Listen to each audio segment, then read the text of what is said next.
জাতীয় সংসদ হোক জনমানুষের অধিকার আদায়ের কেন্দ্রবিন্দু।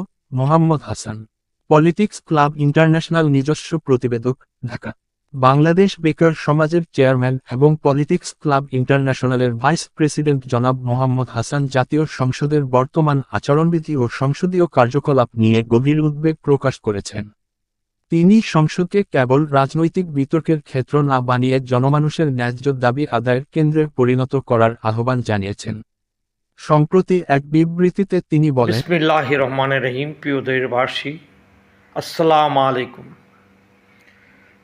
আমরা আশা করেছিলাম এই নির্বাচনের মাধ্যমে একটি জাতীয় সংসদে মানুষের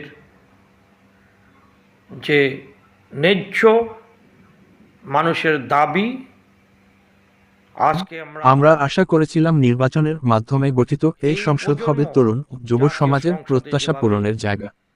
এদেশের মানুষ একটি নতুন বাংলাদেশের স্বপ্ন দেখে, যেখানে মৌলিক অধিকার, বাকস্বাধীনতা এবং সার্বভৌমত্ব সুরক্ষিত থাকবে। যুব সমাজ আশা করে একটি নতুন দেশ, মানুষের যে দেশে মানুষের মৌলিক অধিকার। কিন্তু অত্যন্ত পরিতাপের বিষয়, সংসদে সরকারি ও বিরোধী দলের সদস্যদের গঠনমূলক আলোচনার পরিবর্তে উত্তপ্ত বাক্য বিনিময় ও ব্যক্তিগত তর্কে জড়িয়ে পড়তে দেখা যাচ্ছে।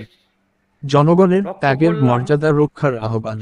জুলাই বিপ্লবের প্রসঙ্গ টেনে মোহাম্মদ হাসান বলেন, জুলাইয়ের গণ অভ্যুত্থানে প্রায় 2000 মানুষ শহীদ হয়েছেন এবং 29,000 মানুষ পঙ্গুত্ব বরণ করেছেন।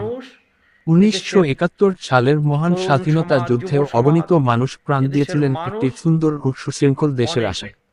তাদের এই আত্মত্যাগের উদ্দেশ্য ছিল এমন একটি রাষ্ট্র ও সংসদ প্রতিষ্ঠা করা, যেখানে সংবাদপত্রের স্বাধীনতা, রাজনীতি করার অধিকার এবং শান্তি শৃঙ্খলার নিশ্চয়তা থাকবে। বর্তমান সংসদের কর্মকাণ্ডে সেই ত্যাগের প্রতিফলন ঘটা জরুরি। তরুণ প্রজন্মের শিক্ষণীয় সংসদ গড়ার তাগিদ। বেকার সমাজের পক্ষ থেকে নির্বাচনে অংশগ্রহণের অভিজ্ঞতার কথা উল্লেখ করে তিনি বলেন, কথা না বলে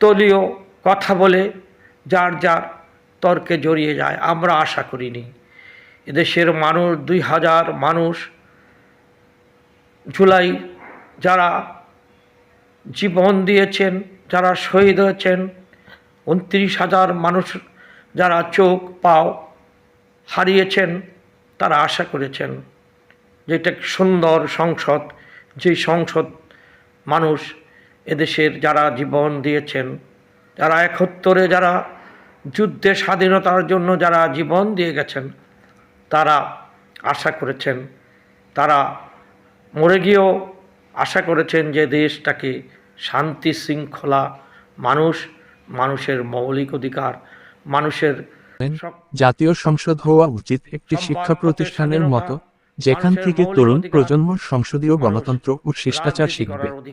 জনপ্রতিনিধিদের দায়িত্ব নিজ নিজ এলাকার উন্নয়ন ও সমস্যার কথা তুলে ধরা, অথচ সমস্যার কথা না বলে দলীয় সংকীর্ণতার ঊর্ধ্বে উঠতে না পারাটা ভবিষ্যৎ প্রজন্মের জন্য দুশ্চিন্তার কারণ হয়ে দাঁড়াচ্ছে।